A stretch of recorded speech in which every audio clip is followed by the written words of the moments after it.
La entrevista del Telematutino 11, gente importante a tratar temas importantes. Como habíamos anunciado, nos acompaña el doctor Juan Miguel Castillo Pantaleón, brillante abogado, ex juez de los tribunales de la República y un dominicano comprometido con el país, con la soberanía y con la integridad territorial. Muy buenos días, Juan Miguel. Enhorabuena. Muy buenos días, encantadísimo de estar con usted. Y más en este último mes del año, un año difícil para la República Dominicana y de una situación inédita. Doctor, buenos días, mucho gusto. País. Hola, Jacqueline. Doctor. Encantada. Vamos a aprovechar su experiencia de juez. De un juez que en su momento asumió la responsabilidad. Las nuevas generaciones no lo recuerdan, pero cuando juez, usted fue el que condenó a los implicados en el asesinato de Orlando Martínez. Por eso quisiera llevarlo, antes de los otros temas que tenemos, porque tenemos un par de temas importantes que tratar con usted, que tienen que ver mucho con cuestiones del próximo año.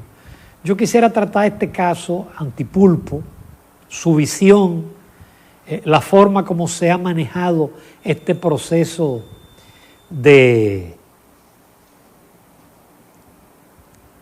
donde se define el estatus de libertad o no del implicado a la medida de coerción. En fin, yo quisiera un breve retrato del abogado y el juez experimentado. Mira, lo cierto es que la función judicial que yo desempeñé era de juez de instrucción. Por lo tanto, no los condené a los imputados de ese crimen, sino que realicé la investigación y el procesamiento en la fase preparatoria con un diseño procesal distinto que era el antiguo Código Procesal de Procedimiento Criminal, que tenía un diseño que era acusatorio inquisitorio, es decir, en el juez de instrucción se unían, se integraban tanto la función de garantía de tutela judicial efectiva de los derechos, porque era quien legalizaba la prisión, sino también que servía de control a las investigaciones del fiscal, de manera que el juez de instrucción podía a su vez hacer su propia investigación al margen de lo que el fiscal, que es parte interesada, pudiese presentar en un juicio. Era un diseño que tenía sus ventajas que se han perdido, pero que obviamente era un esquema en el cual el juez de instrucción no tenía figuración pública, porque no había audiencia, todo el proceso era escriturado, y obviamente todos los hallazgos simplemente se quedaban en el auto decisorio, que podía ser o una providencia calificativa, como se le llamaba antes, en el sentido de que se enviaba a juicio, pero se le daba la calificación jurídica a los hechos en los cuales se habían encontrado indicios serios, precisos y concordantes, o un no al lugar para decir que no se habían encontrado esos elementos indiciarios. Actualmente la audiencia de medida de coerción es una parte de la fase preparatoria que es nueva y que con respecto a lo cual en términos del proceso, yo también he escrito libros de procedimiento penal y fui profesor muchos años de esa materia, sus bemoles que pueden ser apreciados lógicamente para la espectacularidad de un caso de alta atención mediática, es una ocasión para que el juez pase a ser figura única central y todos los ojos del país le vean, pero se desnaturaliza un poco por ese diseño procesal la función de lo que es la vista de audiencia de medida de coerción, porque se convierte prácticamente en un juicio previo en el que se tocan y en el que, tanto por el ejercicio oratorio de los abogados del Ministerio Público, como del propio que hace el juez, que tiene que dar una decisión en principio motivada, aunque realmente sus consideraciones van a estar en el escrito, con la decisión que tome, que es muy posterior, se da a veces cuando son casos así, duran una semana los jueces redactando eso. Son obviamente propios del juicio de fondo, y obviamente promete en cierta manera no solamente la credibilidad del proceso mismo, porque si tú tienes un juez de fondo que va a conocer algo y en el juicio no hay el mismo nivel mediático de atención, son los juicios en audiencia de fondo son mucho más largos. Ya la gran parte de la población tiene una imagen, una impresión de que una persona es culpable o es inocente, y por lo tanto hay un prejuicio que termina mediáticamente condicionando el juicio. Obviamente es difícil como abogados, como fiscales, como jueces, ceder a la tentación de la figuración. En el anterior modelo, bueno, en mi caso particular, nadie sabía quién yo era. La tensión surgió después cuando el caso sale, pero ya resuelto. Es decir, antes de eso, lo que hizo ese juez de instrucción, que era fiscal y juez al mismo tiempo, y que fue más allá de lo que había hecho el fiscal, sencillamente con su actuación ejecutó. Entonces, ese sentido de la sobriedad, de la solemnidad, de la continencia, en este modelo se pierde. Y nosotros, y creo que se le ha hecho en general la exhibición de este juicio en términos de técnica procesal, porque hay un ejercicio didáctico, es decir, de enseñanza de cómo funciona el sistema, un daño al país. ¿Por qué? Porque el juicio, la audiencia de medida de corrección no es eso que nosotros vimos.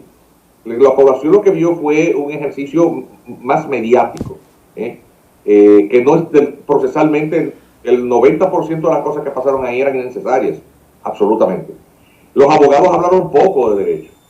Y al final de cuentas, bueno, se tuvo un resultado que era previsible, porque también hay un tema de filtración de la información que el Ministerio Público hace también porque es una estrategia de control de la justicia. Si el juez no deja preso a esa gente, doctor.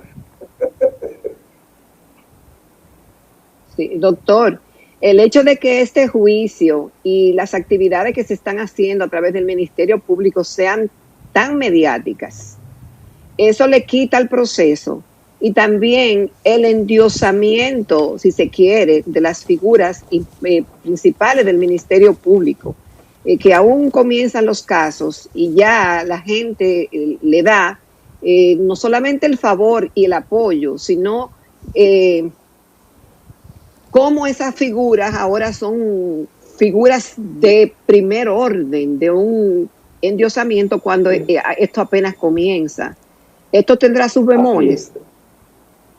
Sí, porque, vuelvo y te repito, termina dominando más este aspecto mediático que otra cosa. Fijémonos que desde que se cambió al modelo nuevo de sistema acusatorio pleno, con el nuevo Código Procesal Penal, que ya no es nuevo, tiene 20 años, las sentencias condenatorias en materia de criminalidad de alto perfil son escasísimas, son muy escasas. Sí, decía que el diseño del proceso, como está en el código, lo que ha dado, y si se mide por los resultados, es que ningún proceso importante ha llegado a sentencias ejemplarizantes, ni llegan a las últimas instancias, ni tenemos decisiones que sean un hito que funcione como disuasivo de que la comisión... ¿Por qué, doctor? ¿Por qué eso? Porque el diseño del sistema acusatorio históricamente, ¿por qué ha sido así aquí? Mire, en primer lugar, hay un alto componente humano y en segundo lugar un alto componente jurídico-procesal. Es decir, el diseño de la mecánica procesal que tiene el código no es conveniente para la búsqueda de un resultado objetivo. Óleo de la investigación lo tiene.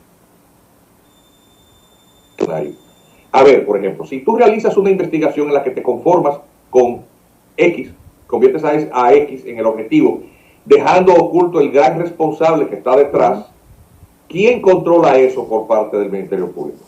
Ayer se mencionaron nombres, ¿o no? Se mencionaron nombres de mucho más alto perfil. Si ustedes ven cuál es el perfil, la estatura de influencia política a la cárcel, términos de influencia son una. ¿Quién es el señor Alexis Medina? Bueno, un hermano del presidente, pero el señor nadie le había visto la cara. Un exministro de Salud Pública de personalidad anodina. La gente lo va a recordar más por haberlo visto en calzoncillos que por su paso por la administración pública, por gente, sin como figura política o figura profesional, no es una persona de relevancia. Entonces, obviamente, por más vinculación filial o fraternal que tenga el principal encartado, ciertamente el peso importante de la atención política que gravite en un caso de este tipo no se ve. Entonces, eso obviamente barrunta el curso que vamos a tener de gran parte de estas iniciativas del Ministerio Público. Uno empezará a tener credibilidad cuando uno vea gente de alto nivel, es decir, que no ha sido el caso hasta ahora. De hecho, este expediente es el expediente de Nuria. Es decir, aquí la investigación, ¿quién la hace? Es Nuria Piera. ¿Qué ha hecho el Ministerio Público sino recoger lo que hizo un reportaje televisivo y ampliarlo? Esa es la verdad. Juan Miguel, tenemos otros temas y poco tiempo. No sé si me escuchas. Yo quisiera pasar a una parte importante y es el llamado Plan de Contingencia para Flujos Masivos Migratorios de Inmigrantes en República Dominicana, que fue preparado por el Instituto Nacional de Migración cuando era directora Fiordalisa Rojas y el ACNUR. El ACNUR es la agencia de las Naciones Unidas para los refugiados, y que tenemos entendido que después la gestión actual de Wilfredo Lozano los recogió, pero que contiene puntos que cuando uno los lee te da escalofrío, porque te habla de entrada masiva, de que hay que aceptarlo, de que hay que darle condiciones. Vamos, si tú no puedes explicar de manera sintética ese famoso plan Castillo Pantaleón. Sí, fue la gestión de Florinda Rojas, la anterior directora ejecutiva del Instituto Nacional de Migración, que se hizo este estudio con el patrocinio, atención, con el patrocinio de la coordinación de la Organización Internacional de las Migraciones, comisionado de Naciones Unidas para los Refugiados, más bien conocidas las dos entidades por sus siglas. Se realizaron unos talleres interinstitucionales en 5 provincias del país, para 5 provincias del país, al menos hay evidencia de una sola de esos eventos, para crear unos planes operativos de respuesta en caso de una situación hipotética, que es que hubiese una poblada, un flujo masivo de haitianos hacia la República Dominicana. Esos talleres se mantuvieron con mucho sigilo, y es entendible por qué. Es porque realmente quien financió esa actividad, quien puso los recursos, es un gobierno extranjero, es el Departamento de Estado de los Estados Unidos de Norteamérica.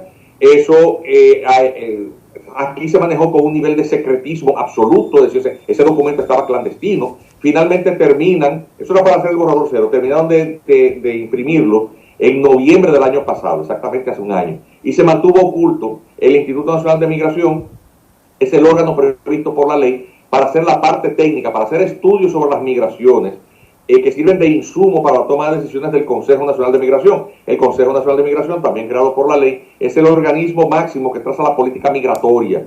El estudio, al tener las características de ser una propuesta oficial, fue conocida por el Consejo del gobierno anterior. El señor Lozano, que realmente siempre ha sido de facto el director ejecutivo, porque la señora Florinda Rojas siempre fue una protegida de esta persona. Él ahora sencillamente la sustituye, pero fijémonos que casi todos los estudios que realizó en la gestión de Florinda Rojas, el Instituto Nacional de Migración, ¿quién lo hacía? ¿Quién era? OPMICA. OPMICA es una ONG, un centro académico de estudio de migraciones, que es del señor Lozano. O sea, aquí nos conocemos todos, es una realidad, y hay una enorme cantidad de evidencia en las redes sobre esto. También casi por gobiernos y organismos, por gobiernos extranjeros, organismos multilaterales, que han tenido como óptica y como estrategia permanente el endosarle el problema haitiano a la República Dominicana. O sea, presionar a la República Dominicana en todo escenario posible para que la República Dominicana acepte la mayor cantidad posible de migración haitiana. Obviamente el interés es que esos migrantes no vayan a otro país, sino que se queden en la isla. El asunto es que esta propuesta del plan masivo, plan de contingencia para flujos masivos, con el cambio de gobierno nosotros le solicitamos y obtuvimos de manera informal una copia. Oficialmente nunca nos lo entregaron.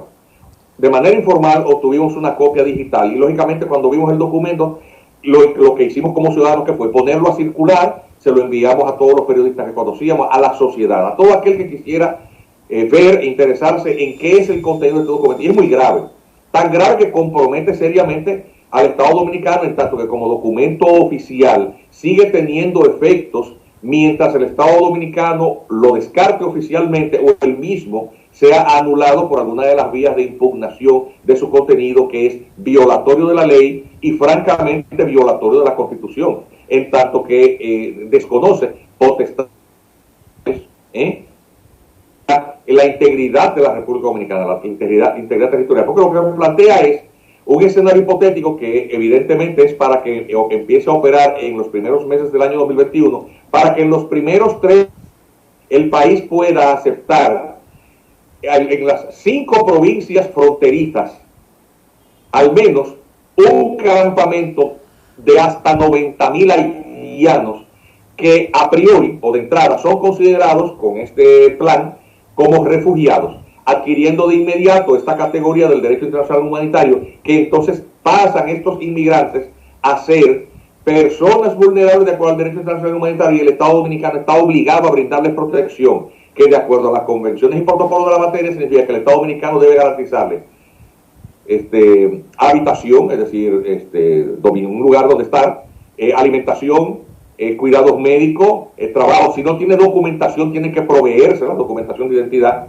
y peor aún, no puede devolverlos, porque la Convención de Protección de los Refugiados establece que el Estado de refugio no puede devolverlos, no puede expatriarlos hacia su lugar de origen. Pero obviamente eso es la balcanización, es el mismo diseño que ya en ocasiones anteriores organismos internacionales y el gobierno de los Estados Unidos quiso forzar a la República Dominicana, principalmente en aquella crisis del año 1993 con el llamado Plan Éxodo. Ahora tiene otro nombre.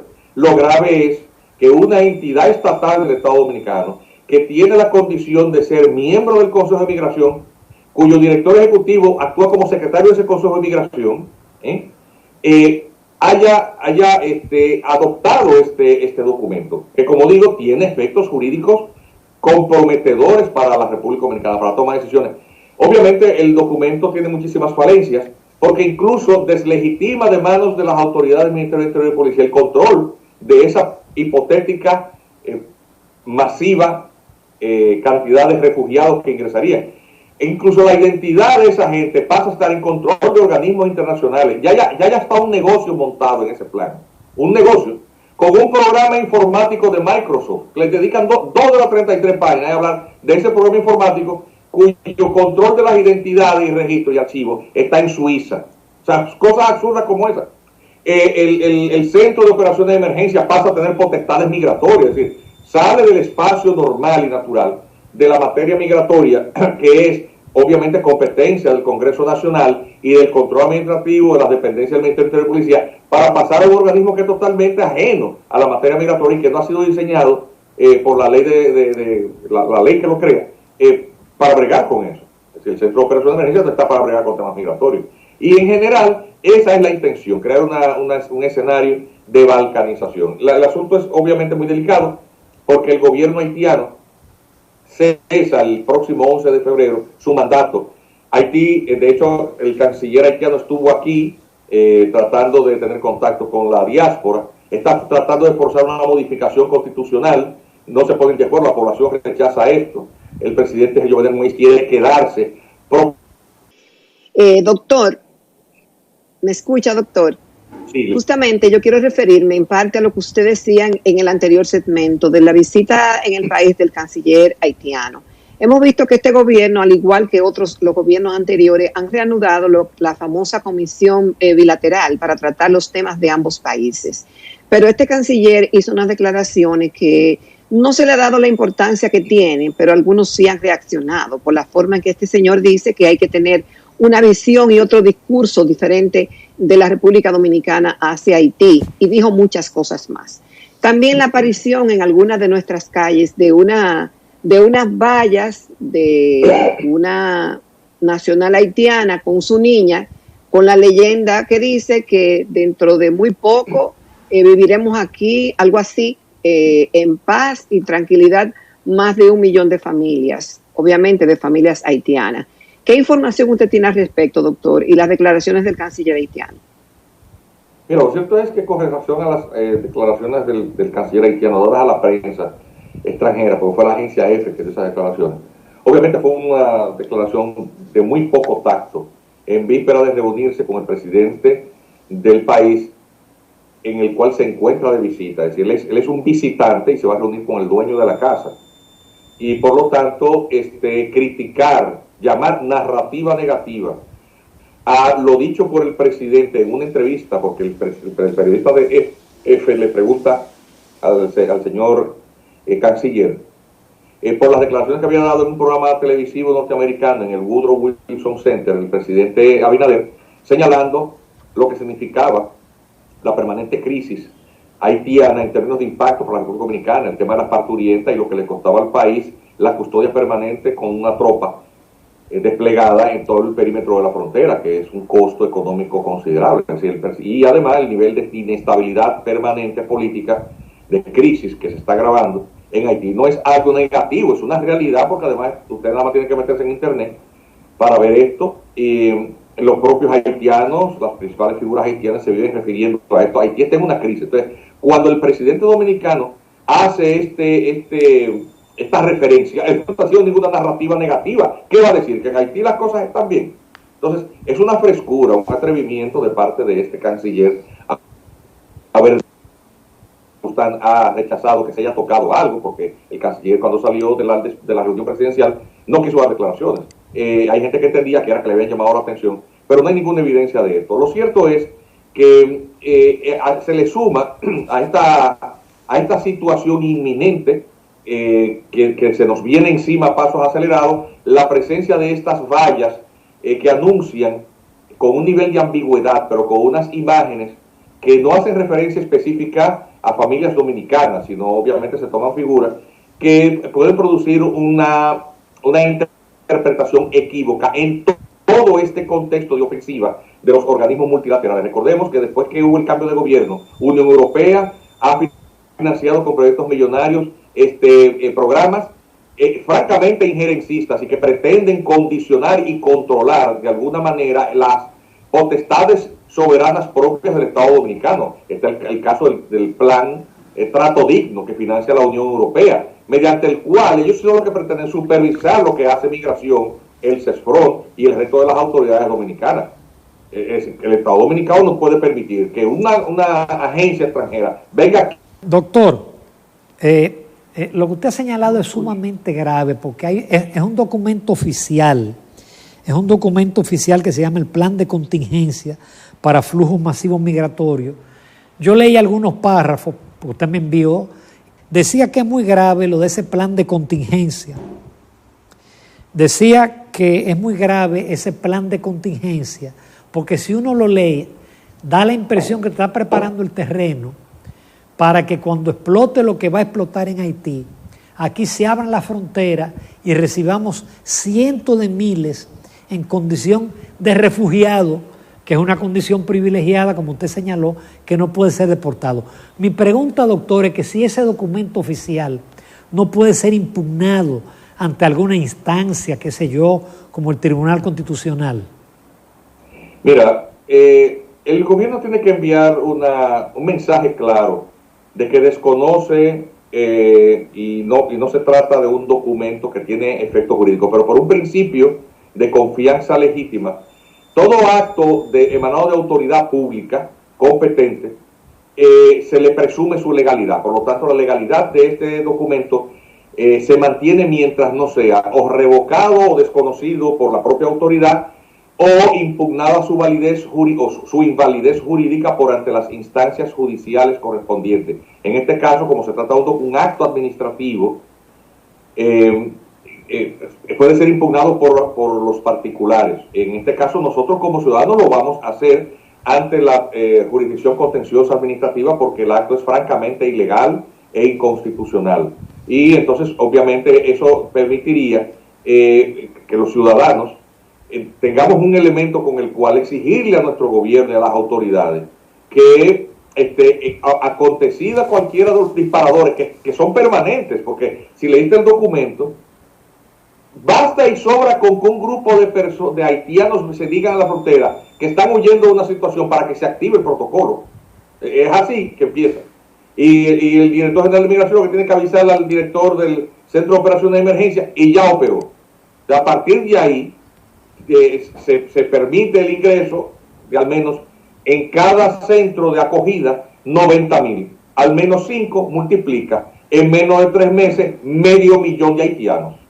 Eso es lo que dice. Tiene hasta un presupuesto, no sé si lo viste, tiene un presupuesto de muchos millones de pesos, pero tampoco dice quién va a poner ese dinero, ni cuáles son sus fuentes o sea, pero en todo esto, quien ejecuta todo esto con el dinero del pueblo dominicano, en territorio dominicano, siempre es unas entidades internacionales, o sea, en donde a partir de ahí, a partir del diseño, de la puesta en práctica, la hoja de ruta, el Estado dominicano tiene poco control, lo que tiene es obligaciones, pero no tiene ningún control. Incluso para desactivar eso, las condiciones de desactivación es cuando Haití se estabilice. Haití no ha estado estable desde que se independizó. Esa es la realidad. Desde que se independizó, Haití nunca ha estado estable. Entonces, está claro que esto constituye un peligro muy grande para el Estado dominicano, para la sociedad dominicana. Esto no es un tema de gobierno, es un tema de nación. Nosotros como abogados estamos trabajando en eso, sacándole tiempo. A nosotros no nos paga nadie, a nosotros no nos financia ningún organismo internacional, y eso son cosas que hacemos nosotros como ciudadanos. Sacamos tiempo de nuestras ocupaciones particulares, no trabajamos para el Estado, nunca estamos vinculados tampoco a sectores que tengan algún tipo de interés, sino a nivel profesional cívico, y lo estamos haciendo. Nos ha llamado mucha gente, muchos abogados. Están las puertas abiertas, todo aquel que quiera suscribir ese documento cuando se apodere. Esperamos terminarlo en esta semana y entonces estarlo depositando en la jurisdicción contencioso administrativa la semana que viene. Pues se agregará y veamos qué pasa. Esa es la única cosa que podemos hacer mientras tanto. Te agradecemos muchísimo en todo lo que vale, Juan Miguel Castillo Pantaleón, el que tanto tú como muchísimos dominicanos estén atentos a esos intentos de potencias extranjeras de convertir el país en un campo de refugiados. Ya el doctor Balaguer en su momento lo rechazó. El país tiene que estar alerta. Qué bueno, gracias por habernos dado la información y la primicia para comunicarle esto al país. Y a ustedes por la oportunidad. Hace con eso un gran servicio al país. Gracias, doctor Castillo. Amables televidentes, nos vamos a una breve pausa comercial. Regresamos con la recta final del Telematutino